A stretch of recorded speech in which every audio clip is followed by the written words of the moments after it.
విదేశాల్లో చదవాలనుకుంటున్నారా? అయితే విదేశ్ కన్సల్ట్ ని సంప్రదించండి.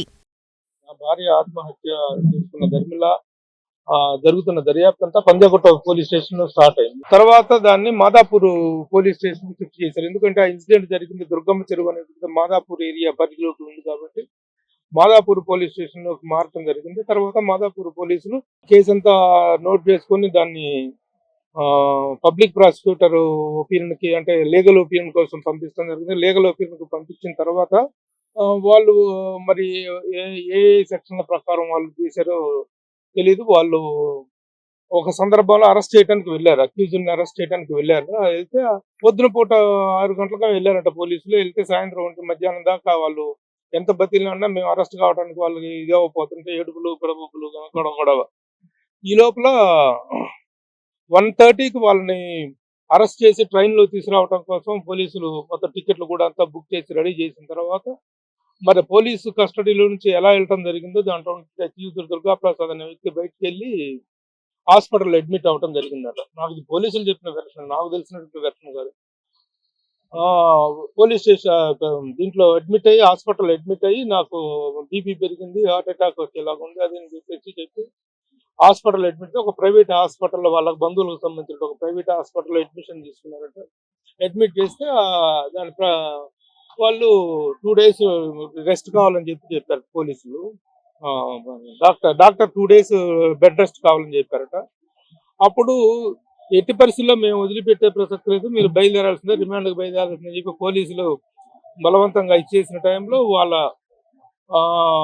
అందరూ కుటుంబం అంతా బతిలాడిన మీదట ప్రాధేయపడిన మీదట వారం రోజుల్లో తీసుకొచ్చి అప్పగిచ్చే బాధ్యత నాది అంటూ వాళ్ళ బాబాయ్ మెయిన్ అక్యూజ్డ్ దుర్గాప్రసాద్, వరలక్ష్మి, అనురాధ, ఆదినారాయణ వీళ్ళ మెయిన్ అక్యూజ్డ్ వాళ్ళ తాలూకు వాళ్ళ బాబాయ్ వెంకటేశ్వరరావు అని రిటైర్డ్ గవర్నమెంట్ ఎంప్లాయీ టీచర్, అతని ద్వారా అతని దగ్గర హామీ లెటర్ తీసుకున్నారంట పోలీసులు.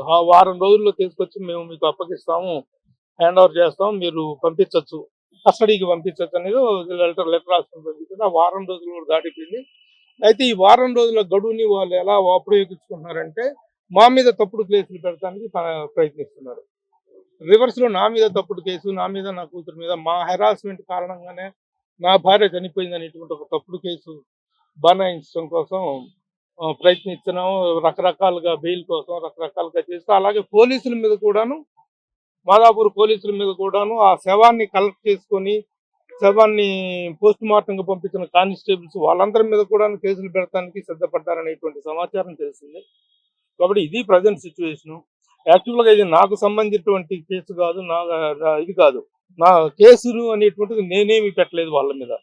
ఆత్మహత్య కేసు అనేటువంటి దాన్ని దర్యాప్తు చేయాల్సిన బాధ్యత పోలీసుల మీద ఉంది. పోలీసులు టేకప్ చేశారు. పోలీస్ వర్సెస్ అక్యూజ్డ్, తప్ప నేను పెట్టినటువంటి కేసు కాదు అది.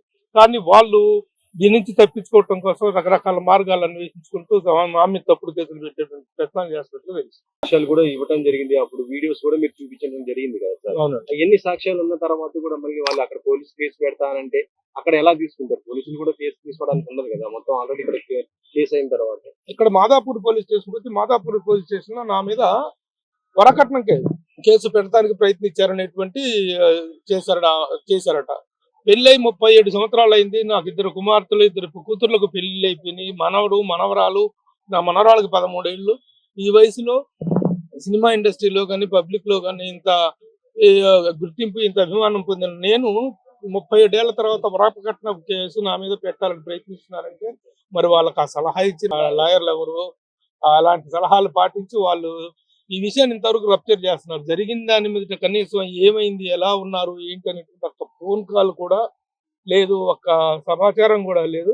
కానీ ఈ ప్రయత్నాలన్నీ మాత్రం ముమ్మరంగా జరుగుతున్నట్టుగా తెలిసింది. ఇదే విషయాన్ని నేను మాదాపూర్ పోలీస్ స్టేషన్ దగ్గరికి వెళ్ళి ఏం సార్ ఏం జరిగింది, వాళ్ళే నన్ను పిలిపించారు. సార్ మీ మీద వరకట్నం కేసు బుక్ పెట్టారండి, మీ వాళ్ళు హెరాస్మెంట్ కేసు పెట్టారు మీ మీద, మీ చిన్నమ్మాయి మీద అని చెప్తే దిగ్భ్రాంతి, షాక్ అయిపోయాను నేను. షాక్ అని నా మీద నవ్వు వచ్చింది.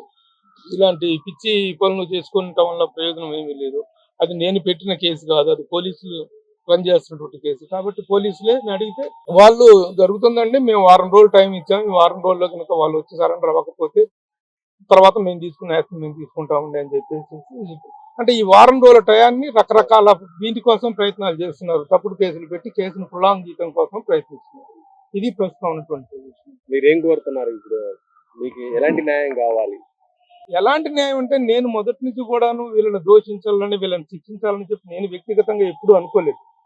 ఎందుకంటే నా భార్యకే నేను చెప్తూ వచ్చాను, తప్పు అనేది ఎవరి దగ్గర ఉంటే, అన్యాయం అనేది ఎవరి దగ్గర ఉంటే వాళ్ళే ఇదైపోతారు.